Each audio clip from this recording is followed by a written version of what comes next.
अस्सलाम वालेकुम दोस्तों, कैसे हैं? एक गजल सुनिए यार, मेरी लिखी हुई है, मुझे तो अच्छी लगती है। आपको कैसी लगी कमेंट करके बताइएगा।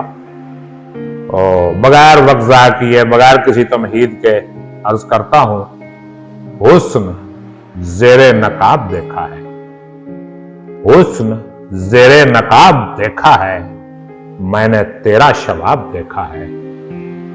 और दो जहां कम है तेरी कीमत में, दो जहां कम है तेरी कीमत में, मैंने करके हिसाब देखा है। और तूने देखा है उनके होठों को, तूने देखा है उनके होठों को, मैंने खिलता गुलाब देखा है। और अब किसी इल्म की नहीं हाजत, अब किसी इल्म की नहीं हाजत, प्यार का एक निसाब देखा है, हुस्न ज़ेरे नकाब देखा है, मैंने तेरा शबाब देखा है।